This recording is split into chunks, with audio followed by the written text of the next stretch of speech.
করের জাল ছড়িয়ে আজ ঘোষণা হচ্ছে বিএনপি সরকারের প্রথম বাজেট। খুচরা বিক্রেতার কাছেও যেতে চায় এনবিআর। বরাদ্দ থাকছে মিড ডে মিল সহ শিক্ষার বিভিন্ন খাতে। প্রগতিশীল ধারণাটি আছে, সেখানে ফিরে যাওয়ার চেষ্টা করা হবে। আমরা বলছি এটা প্রগতিশীল কর ব্যবস্থায় প্রত্যাবর্তন করার একটি চেষ্টা আমাদের থাকবে। অর্থনৈতিক শৃঙ্খলা ফেরাতে ব্যবসা বান্ধব বাজেট হচ্ছে, সংসদে জানালেন প্রধানমন্ত্রী। বিদেশি বিনিয়োগ আনলে দেয়া হবে 1.5% কমিশন। যে পরিমাণ ইনভেস্টমেন্ট তারা নিয়ে আসবে 1.5% তাদেরকে আমরা কনসালটেন্ট ফি বা কমিশন যেভাবেই আপনি বলুন না কেন সেটা আমরা তাদেরকে দিব।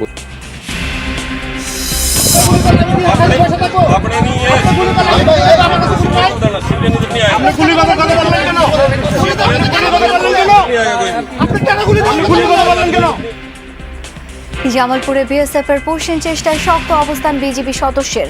টহল জোরদার হলেও আতঙ্ক কাটেনি স্থানীয়দের। গ্রেটেস্ট শো অন আর্থ শুরুর অপেক্ষায় গোটা বিশ্ব। উদ্বোধনী ম্যাচে মেক্সিকোর প্রতিপক্ষ সাউথ আফ্রিকা। আজটেকা স্টেডিয়ামে উদ্বোধনী অনুষ্ঠানে মাতাবেন শাকিরা।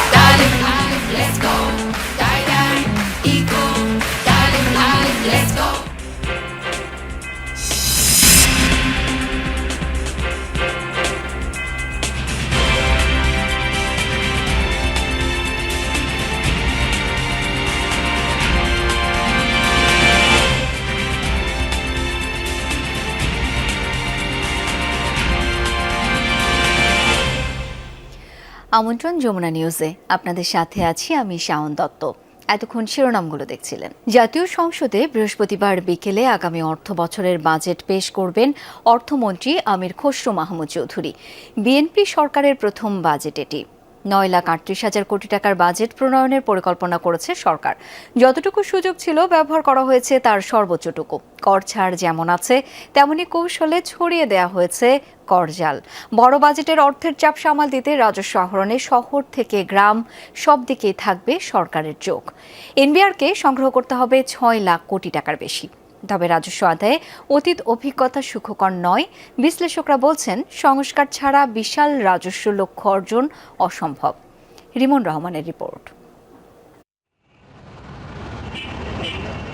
দেশের 55তম বাজেট দেওয়ার পথে সরকার। সংসদে তুলে ধরা হবে 9,38,000 কোটি টাকার ব্যয় প্রস্তাব। এনবিআরকেই সামলাতে হবে ব্যয়ের চাপ। কর ব্যবস্থাপনায় নানামুখী প্রচেষ্টার কথা তুলে ধরবেন অর্থমন্ত্রী। সারা দেশের খুচরা বিক্রেতাদের কাছে যেতে চায় এনবিআর। সরবরাহ ব্যবস্থায় দেয়া হবে অগ্রিম কর। সরকার মনে করে 1,000 টাকায় এই কর দাঁড়াতে পারে মাত্র 2 টাকা।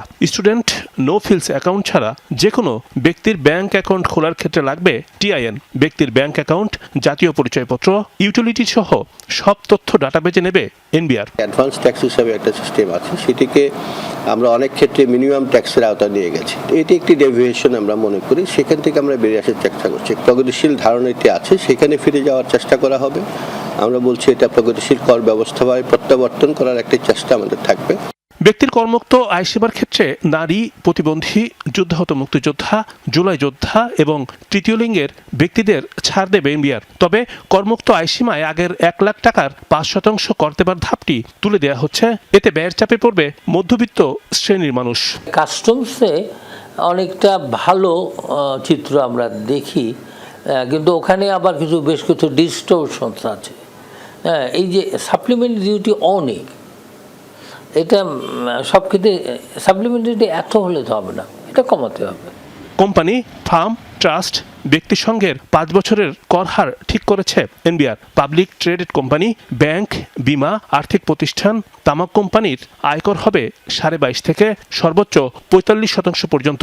এছাড়া মোবাইল ফোন অপারেটর, ব্যক্তি সংঘ, সমবায় সমিতি, বেসরকারি বিশ্ববিদ্যালয়, মেডিকেল কলেজ, ডেন্টাল, ইঞ্জিনিয়ারিং কলেজকে দিতে হবে 10 থেকে 45% আয়কর। শিক্ষা ব্যবস্থার নানা ক্ষেত্রে বরাদ্দ রাখতে চায় সরকার। সেক্ষেত্রে মিড ডে মিল চালু, 1 টিচার 1 ট্যাব, তৃতীয় ভাষা শিক্ষার জন্য রাখা হতে পারে বরাদ্দ। এসএমই উদ্যোক্তাদের 50 লাখ টাকা পর্যন্ত টার্নওভার করমুক্ত রাখার প্রস্তাব রাখতে পারেন অর্থমন্ত্রী। ইতিহাসের সবচেয়ে বড় বাজেট দেবার পথে সরকার।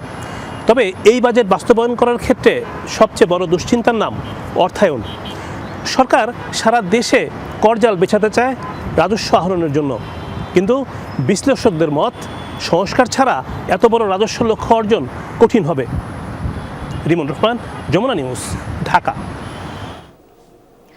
অর্থনৈতিক শৃঙ্খলা ফিরে আনা এবং ব্যবসা বান্ধব পরিবেশ গড়ে তুলতে এবারের বাজেটে ব্যবস্থা রাখা হয়েছে। সংসদ অধিবেশনে এমনটা জানালেন প্রধানমন্ত্রী তারেক রহমান। জানান, বিদেশি বিনিয়োগ আনতে পারলে 1.5% কমিশন দেবে সরকার। শুধু তাই নয়, ব্যবসায়ীদের দেয়া হবে 9% সুদে ঋণ। প্রধানমন্ত্রী কর্তৃক দেশকে গড়ে তুলতে হলে অর্থনৈতিক শৃঙ্খলা ফেরানোর বিকল্প নেই। সংসদ অধিবেশনের প্রশ্নোত্তর পর্বে এমন জবাব দেন প্রধানমন্ত্রী তারেক রহমান। বলেন, 55তম বাজেটে ব্যবসা বান্ধব পরিবেশ গড়ে তুলতে রাখা হয়েছে নানা পদক্ষেপ। দেশে যারা ব্যবসায়ী আছেন তাদেরকে, সেটি বিভিন্ন ধরনের ব্যবসায়ী হতে পারেন, ট্রেডারও হতে পারেন, অথবা ইন্ডাস্ট্রিয়ালিস্টও হতে পারেন, যেই হন না কেন প্রত্যেকের জন্য এমন সুবিধা তৈরি করা যেখানে মাননীয় স্পিকার তারা সুন্দরভাবে ব্যবসা করতে পারে, কর্মসংস্থানের ব্যবস্থা করতে পারে। সেইভাবেই আমরা চেষ্টা করছি এবারকার বাজেটটি তৈরি করতে। দেশীয় ও বিদেশি বিনিয়োগকারীদের আকৃষ্ট করতে সরকারের নানান উদ্যোগ তুলে ধরেন সরকার প্রধান। জানান, বিদেশ থেকে বিনিয়োগ আনলে কমিশনের ব্যবস্থা রাখা হয়েছে।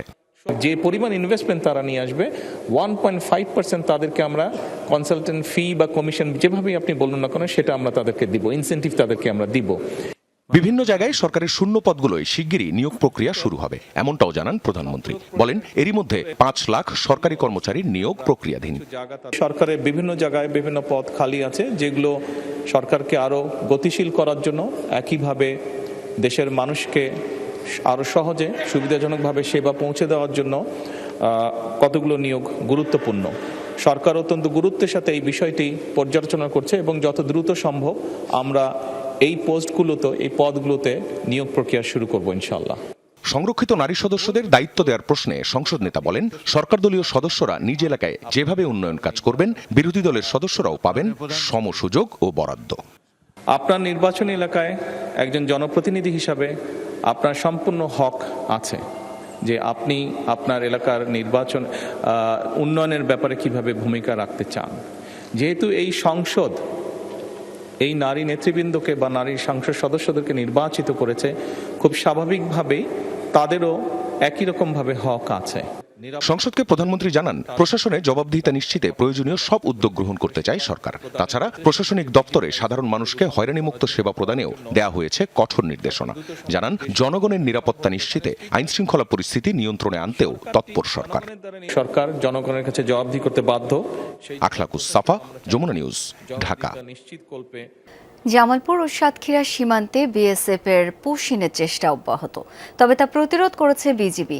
সাতক্ষীরায় সুন্দরবনের উপকূলীয় অঞ্চলে নদীপথে 15 থেকে 20 জনকে পুশিনের চেষ্টা করে বিএসএফ, কিন্তু বিজিবির তৎপরতায় তা সম্ভব হয়নি। এদিকে জামালপুরে সীমান্তের আলো নিভিয়ে 7 জনকে পুশিনের চেষ্টা করলেও বিজিবির বাধায় পালিয়ে যায় 6 জন। এক বৃদ্ধ এখনো শূন্য রেখায় আটকে আছেন।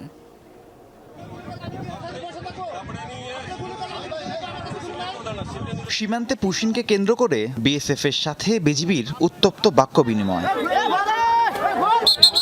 ঘটনাটি জামালপুর বকশীগঞ্জ উপজেলার রামরামপুর সীমান্তের। ভোরে 1072 নম্বর পিলারের কাছের কাঁটাতার দিয়ে 7 জনকে এপারে ঠেলে দেওয়ার চেষ্টা চালায় বিএসএফ। আমরা এখানে গার্ড দিয়ে আছি, লোক আসতেছে, আমরা নিতেছি না, আমরা রিটার্ন দিতেছি, ভারত চলে যেতেছে। 24 ঘন্টা আছে, আমাদের জীবন বাঁচে থাকতে আমরা ভারতের একটা লোক বাংলাদেশে ঢুকতে দেব না। বিষয়টি টের পেয়ে তাৎক্ষণিক বিএসএফের অপচেষ্টার বিরুদ্ধে রুখে দাঁড়ায় বিজিবি সদস্য ও স্থানীয়রা। এই সময় পুশিন করতে আনা 6 জন ভারতের অভ্যন্তরে পালিয়ে যায়। কলকাতা বাদাঘাট এলাকায় তার বাড়ি, কিন্তু পরিচয় পাওয়ার পরও ভারত তা ফেরত নিচ্ছে না, জোর করে বাংলাদেশের দিকে ঠেলে দেওয়ার চেষ্টা করে। আমরা সাধারণ পাবলিক জনগণ বিজিবির সাথে সহযোগিতা করে আসতে দিলাম না। তবে শূন্য রেখায় রয়ে যায় এক বৃদ্ধ। এই বিষয়ে পতাকা বৈঠক করে বিজিবি ও বিএসএফ, তবে কোনো সুরাহা হয়নি। এদিকে সাতক্ষীরায় সুন্দরবন উপকূলীয় অঞ্চলে নদীপথে 15-20 জনকে পুশিনের চেষ্টা করেছে বিএসএফ, কিন্তু বিজিবির তৎপরতায় সেটি সম্ভব হয়নি। অবৈধ নাগরিক বাংলাদেশে প্রবেশ করবেন না। রাহিম সারোয়ার, যমুনা নিউজ। শুরু হচ্ছে greatest show on earth FIFA বিশ্বকাপ 2026। প্রথম ম্যাচে মেক্সিকোর মুখোমুখি হবে সাউথ আফ্রিকা। মেক্সিকোর আজটেকা স্টেডিয়ামে ম্যাচটি শুরু হবে রাত 1টায়। এদিন শাকিরার দায় দায় গান দিয়ে উদ্বোধনী অনুষ্ঠান শুরু হবে। এছাড়াও বাকি দুই আয়োজক দেশে অনুষ্ঠিত হবে জমকালো ওপেনিং সেরিমনি, যা শেষ হবে ব্ল্যাকপিঙ্ক ব্যান্ডের লিসার পারফরমেন্স দিয়ে। এদিকে বিশেষ সম্মাননা জানিয়ে স্মরণ করা হবে বিশ্বকাপ জয়ী কিংবদন্তি পেলে ও ম্যারাডোনাকে। ফুটবল প্রেমীদের অপেক্ষার প্রহর গোনা শেষ। শুরু হচ্ছে greatest show on earth FIFA বিশ্বকাপ 2026। ইতিহাসে প্রথমবারের মতো 3 দেশে অনুষ্ঠিত হতে যাচ্ছে বিশ্বকাপ, আর উদ্বোধনী অনুষ্ঠানও হচ্ছে 3 দেশেই। মেক্সিকো, কানাডা আর যুক্তরাষ্ট্রের সমর্থকরা এই 3 দেশের সংস্কৃতির দারুণ এক মেলবন্ধন ও বৈশ্বিক তারকাদের চোখ ধাঁধানো পারফরমেন্স উপভোগ করবেন। প্রতিটি আয়োজক দেশের নিজস্ব উদ্বোধনী ম্যাচের ঠিক 1.5 ঘন্টা আগে শুরু হবে এই অনুষ্ঠানগুলো। তবে বিশ্বকাপের প্রথম ম্যাচ যেহেতু মেক্সিকোতে, সে কারণেই উদ্বোধনী অনুষ্ঠানটি সবার আগে অনুষ্ঠিত হবে এস্তাদিও আজটেকা স্টেডিয়ামে। বাংলাদেশ সময় রাত 11:30টায় প্রথমেই বিশ্বকাপের অফিসিয়াল থিম সং গাইবেন শাকিরা এবং নাইজেরিয়ান আফ্রোবিটস শিল্পী বার্না বয়। এছাড়াও থাকছেন জে বালভিন এবং পপ ব্যান্ড মানার মতো জনপ্রিয় তারকারা। উদ্বোধনী এই অনুষ্ঠানে কিংবদন্তি পেলে এবং ম্যারাডোনাকে জানানো হবে বিশেষ সম্মাননা, কেননা এই ভেন্যুতেই বিশ্বকাপের সোনালী ট্রফিটি উঁচিয়ে ধরেছিল তারা। বিশ্বকাপের দ্বিতীয় উদ্বোধনী অনুষ্ঠান হবে 12 জুন কানাডায় টরন্টোর BMO ফিল্ডে রাত 11:30টায়। কানাডিয়ান সংস্কৃতির বৈচিত্র্য তুলে ধরতে এই মঞ্চে পারফর্ম করবেন মাইকেল বুবলে, অ্যালানিস মরিসেট এবং অ্যালিশিয়া কারার মতো বিশ্ববিখ্যাত শিল্পীরা। 13 জুন বাংলাদেশ সময় ভোর 5:30টায় যুক্তরাষ্ট্রের লস অ্যাঞ্জেলসের সোফাই স্টেডিয়ামে অনুষ্ঠিত হবে তৃতীয় ও শেষ উদ্বোধনী ম্যাচ। হলিউড ঘরানার এই চোখ ধাঁধানো আয়োজনে মঞ্চ মাতাবেন কেটি পেরি, ব্ল্যাকপিঙ্ক ব্যান্ডের লিসা, ফিউচার এবং অ্যানিতার মতো জনপ্রিয় আন্তর্জাতিক তারকারা। আজটেকা স্টেডিয়ামে উদ্বোধনী ম্যাচে লড়াই করবে মেক্সিকো ও সাউথ আফ্রিকা। বাংলাদেশ সময় রাত 1টায় অনুষ্ঠিত হবে এই ম্যাচটি। Sanjana Ivy, Jamuna sports. দেশে বিদেশে সশস্ত্র বাহিনীর ভাবমূর্তি নষ্ট করতে নানা রকম তৎপরতা ছিল বলে মন্তব্য করেছেন প্রধানমন্ত্রী তারেক রহমান। সকালে সেনাকুঞ্জে আন্তর্জাতিক জাতিসংঘ শান্তিরক্ষী দিবসের অনুষ্ঠানে এই মন্তব্য করেন তিনি। বলেন, 2009 সালে সশস্ত্র বাহিনীর উপর সর্বগ্রাসী আঘাত এসেছিল। সেনা সদস্যদের উদ্দেশ্যে প্রধানমন্ত্রী বলেন, পেশাদারিত্ব, শৃঙ্খলা ও চেইন অব কমান্ড ছাড়া সম্মান ও মর্যাদার সাথে টিকে থাকা কঠিন। অনুষ্ঠিত হলো আন্তর্জাতিক জাতিসংঘ শান্তিরক্ষী দিবস 2026। সেনাকুঞ্জে এই দিবসের আয়োজনে প্রধান অতিথি ছিলেন সরকার প্রধান তারেক রহমান। শুরুতেই সাহসী শান্তিরক্ষীদের গভীর শ্রদ্ধা ভরে স্মরণ করেন প্রধানমন্ত্রী। জানান, 1988 থেকে এ পর্যন্ত বাংলাদেশের 175 জন শান্তিরক্ষী শহীদ হয়েছেন। এ সময় 6 শহীদের পরিবার এবং 7 জন আহত শান্তিরক্ষীকে সম্মাননা তুলে দেন তারেক রহমান। প্রধানমন্ত্রী বলেন, নানা প্রেক্ষাপটে দেশের সশস্ত্র বাহিনীকে নিয়ে কিছু অপতৎপরতা বিভিন্ন সময়ে জনমনে বিভ্রান্তি তৈরির কারণ হয়েছে। দেশে বিদেশে সশস্ত্র বাহিনীর ইমেজ নষ্ট করতে নানা রকম তৎপরতাও বিদ্যমান ছিল বলে উল্লেখ করেন তিনি। দেশে বিদেশে সশস্ত্র বাহিনীর ইমেজ বিনষ্ট করতে নানা রকম তৎপরতাও আমরা লক্ষ্য করেছি। সমস্ত ষড়যন্ত্র মোকাবেলা করে 1975-এর 7ই নভেম্বর স্বাধীনতার ঘোষকের নেতৃত্বে সেনাবাহিনী ঐক্যবদ্ধভাবে ঘুরে দাঁড়িয়েছিল। এরপরও বিভিন্ন সময় নানা রকম ঘটনায় সশস্ত্র বাহিনীর ঐক্য বিনষ্টের তৎপরতা চললেও 2009 সালের ফেব্রুয়ারি মাসে সশস্ত্র বাহিনীর উপরে সর্বগ্রাসী আঘাতটি এসেছিল।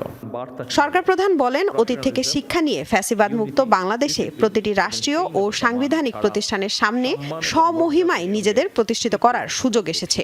শুধু অতীত চর্চা নয়, বরং অতীত থেকে শিক্ষা নিয়ে ফ্যাসিবাদ মুক্ত বাংলাদেশে বর্তমানে প্রতিটি রাষ্ট্র এবং সাংবিধানিক প্রতিষ্ঠানের সামনে স্বমহিমায় নিজেদেরকে প্রতিষ্ঠিত করার সুযোগ সৃষ্টি হয়েছে। বর্তমান বিশ্ব একটি জটিল পরিস্থিতির মধ্য দিয়ে যাচ্ছে মন্তব্য করেন তারেক রহমান। বলেন, পরিবর্তিত ভূ রাজনৈতিক সমীকরণ ও প্রযুক্তির দ্রুত বিবর্তনে জাতিসংঘ শান্তিরক্ষা মিশনের চ্যালেঞ্জগুলো এখন অনেক বেশি ঝুঁকিপূর্ণ। প্রথাগত যুদ্ধের পাশাপাশি এখন সাইবার যুদ্ধ কৃত্রিম বুদ্ধিমত্তার অপব্যবহার, মিডিয়া অপপ্রচার এবং জলবায়ু পরিবর্তনের ফলে সৃষ্ট নিরাপত্তা সংকট বিশ্ব শান্তির নতুন অন্তরায়। তাই আমাদের ভবিষ্যতে মিশনগুলো হতে হবে আরও আধুনিক, দূরদর্শী এবং প্রযুক্তি নির্ভর। প্রধানমন্ত্রী বলেন, জাতিসংঘ শান্তিরক্ষা বাহিনীতে পুরুষদের পাশাপাশি নারী সদস্যদের সক্রিয় অংশগ্রহণ নতুন মাত্রা যোগ করেছে। নারীদের এমন অংশগ্রহণ অব্যাহত থাকবে বলেও আশা প্রকাশ করেন সরকার প্রধান। নারী সদস্যদের সক্রিয় অংশগ্রহণ অবশ্যই এক নতুন মাত্রা যোগ করেছে। লামিয়া তিথি, যমুনা নিউজ, ঢাকা। পরিবেশের সুরক্ষা এবং দেশের বিভিন্ন সমস্যায় বৈজ্ঞানিক সমাধান বের করতে শিক্ষক শিক্ষার্থীরা বড় অবদান রাখতে পারেন, একথা বলেছেন জিয়াউর রহমান ফাউন্ডেশনের vice president doctor Zubaida Rahman. দুপুরে ঢাকা বিশ্ববিদ্যালয়ের কার্জন হলে মাসব্যাপী বৃক্ষরোপণ এবং ভবিষ্যৎ বিজ্ঞানের খোঁজে বিজ্ঞান মেলার উদ্বোধনী অনুষ্ঠানে এসব কথা বলেন তিনি। বিএনপির প্রতিষ্ঠাতা এবং সাবেক রাষ্ট্রপতি জিয়াউর রহমানের ৪৫তম মৃত্যুবার্ষিকী স্মরণে এই আয়োজন ছিল। সেখানে ডাক্তার জুবাইদা রহমান বলেন, বৃক্ষরোপণ শুধু গতানুগতিক কর্মসূচির মধ্যে না রেখে জনগণের অংশগ্রহণে অর্থনৈতিক ও সামাজিকভাবে সবুজ বিপ্লবের রূপ দেয়া যায়। অনগ্রসর দেশকে এগিয়ে নিতে বিজ্ঞান চর্চায় জোর দেওয়ার আহ্বান জানান ডাক্তার জুবাইদা রহমান। বলেন, বৈজ্ঞানিক আবিষ্কারের মাধ্যমে দেশের মানুষের বহু সমস্যার সমাধান করা সম্ভব। তিনি আরও বলেন, সব ক্ষেত্রে সুস্থ প্রতিযোগিতা সমাজে উজ্জ্বল সম্ভাবনার দুয়ার খুলবে। পরিবেশ সুরক্ষায় এবং দেশের বিভিন্ন সমস্যার বৈজ্ঞানিক সমাধান বের করার ক্ষেত্রে শিক্ষক, শিক্ষিকা এবং শিক্ষার্থীরা নিঃসন্দেহে বিরাট অবদান রাখতে পারে। বর্তমান পৃথিবীকে আরও সুন্দর, বাসযোগ্য ও সবুজ করে রেখে যাব সবাই ভবিষ্যৎ প্রজন্মের জন্য, ইনশাআল্লাহ। ৬ নবজাতকের মৃত্যুর ঘটনায় বাতিল হতে পারে আদ্দিন হাসপাতালের লাইসেন্স।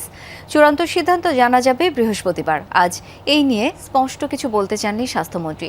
তিনি বলেছেন, হাসপাতাল কর্তৃপক্ষের কারণ দর্শানোর নোটিশের জবাব সন্তোষজনক নয়। তাদের ৪-৫ পৃষ্ঠার জবাব অস্পষ্ট ও অগ্রহণযোগ্য। তদন্ত রিপোর্ট অনুযায়ী আদ্দিন হাসপাতালের লাইসেন্স কেন বাতিল করা হবে না তা জানাতে নোটিশ দিয়েছিল স্বাস্থ্য অধিদপ্তর। জবাবে হাসপাতাল কর্তৃপক্ষের ব্যাখ্যায় অসন্তুষ্ট মন্ত্রণালয়। এলাকায় আধিপত্য বিস্তারকে কেন্দ্র করে কিশোরগঞ্জের ভৈরবে সংঘর্ষে জড়িয়েছে দুই গ্রুপের সমর্থকরা। এতে আহত হয় থানার ওসি, এসআই সহ অন্তত ৫০ জন। বুধবার রাতে উপজেলার দুর্জয় মোড়ে তারা সংঘাতে জড়ায়। পুলিশ জানায়, এলাকায় আধিপত্য বিস্তারকে কেন্দ্র করে আগে থেকেই বিরোধ ছিল কিশোর গ্যাংয়ের সদস্য অন্তর ও মাইক্রোবাস স্ট্যান্ডের সভাপতি সিয়াম গ্রুপের মধ্যে। কয়েকদিন আগে সিয়ামের লোকজনের সাথে অন্তরের সমর্থকদের ভাড়া নিয়ে বিরোধ হয়। সেই জেরে বুধবার সন্ধ্যায় সংঘর্ষে জড়ায় তারা। পরবর্তীতে দুপাড়ার যুবক ও কিশোররা সংঘবদ্ধ হয়ে ধাওয়া পাল্টা ধাওয়া শুরু করে। এতে প্রায় ৫ ঘন্টা ঢাকা সিলেট মহাসড়কে যান চলাচল বন্ধ থাকে। খবর পেয়ে ঘটনাস্থলে গিয়ে পরিস্থিতি নিয়ন্ত্রণে কাজ শুরু করে পুলিশ।